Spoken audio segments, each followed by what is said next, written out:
Lizzie présente Café Engel, tome 2, Les années fatidiques, de Anne Jacobs, lu par Hélène Pierre.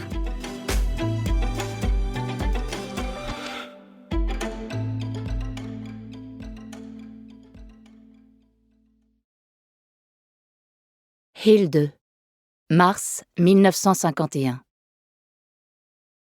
Une déflagration brutale. La vaisselle teinte, le sol tremble, les murs vibrent. Du côté de la porte tambour, du crépi tombe du plafond. Après 3 ou 4 secondes, le vacarme s'apaise. Hilde s'est figée à côté du comptoir à pâtisserie, le plateau pour la table 7 dans les mains. « Les Russes arrivent! Des obus anti-chars! Il faut descendre à la cave !» hurle une cliente hystérique. Un enfant fond en larmes. Murmure, exclamation étonnée. Regard en direction du plafond où les suspensions oscillent encore. Un rire s'élève. « Un tremblement de terre, ça alors !» s'exclame Hans Reblinger. Quoique soulagée, Hilde sent son cœur s'emballer, le contre-coup de l'émotion. Quelques clients se lèvent et sortent dans la rue. Couché dans sa corbeille, le chien ne s'est même pas réveillé. Derrière le comptoir, Finchen, la serveuse, a sorti le plat en porcelaine contenant le gâteau au chocolat fourré à la crème. Elle saisit le couteau plongé dans le récipient d'eau, mais à peine a-t-elle commencé à couper des parts qu'elle suspend son geste. « Oh là là, vous avez vu, Madame Perrier ?»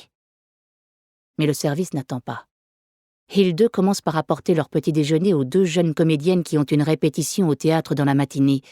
2 petits pains frais, du beurre, du miel et de la confiture, une tasse de café, le tout pour 90 pfennigs. Ils en sont de leur poche, mais au Café Engel, on tient à ce que les artistes, souvent peu payés, surtout en début de carrière, se sentent chez eux. Cela a toujours été la philosophie de Heinz, le père de Hilde. « Je vous souhaite bon appétit malgré tout. »« Merci. Vous avez vu ça ?»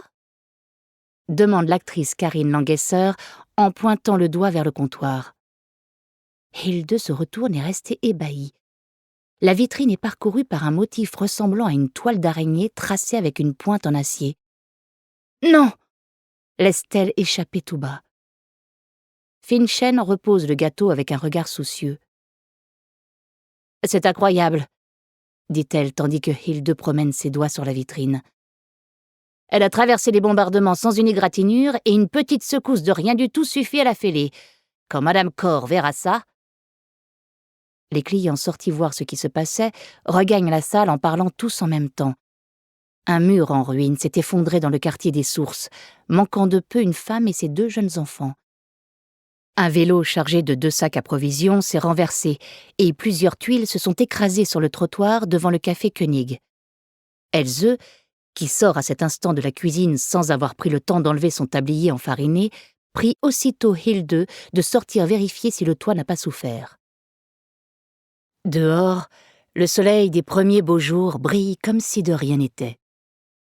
Assis sur les bancs du parc thermal, des gens en manteau et chapeau profitent de cet avant-goût de printemps. Des crocus blancs et jaunes ornent les parterres et les premières tulipes pointent leurs petites têtes vert pâle.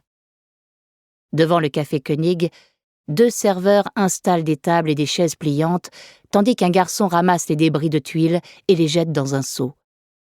Hilde leur fait un signe de tête. Ils ont peu de chance d'avoir des clients en terrasse, il fait encore trop frais.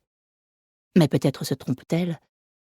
Le Koenig, qui s'est installé en face il y a 2 ans dans un bâtiment provisoire, est devenu leur bête noire. Ce n'est pas la concurrence en soi qui les dérange, elle constitue un stimulant pour les affaires. Wiesbaden compte une foule de cafés, et c'est une chance. Après les années difficiles de l'après-guerre, la situation s'est enfin améliorée. Mais Egon Meyer-Schulte, le propriétaire, cherche à s'approprier leurs clients, et pour cela, tous les moyens lui sont bons. Pendant qu'elle inspecte les murs fraîchement crépis de la façade et découvre une fissure, Hilde s'entend soudain héler. « Hé, Hilde ! Ma petite colombe, est-ce que ça va? Il y a eu un grand boom. Levant les yeux, elle aperçoit son époux à la fenêtre de l'appartement de Sophia Kunzel. Jean-Jacques a coiffé ses boucles noires d'un chapeau pointu en papier journal. Adi, dont la tête grise a surgi à côté de lui, a les cheveux couverts d'un mouchoir à carreaux bleus et blancs noué aux quatre coins. Ils sont en train de rénover le logement de la Kunzel. Nous espérons que vous avez apprécié cet aperçu.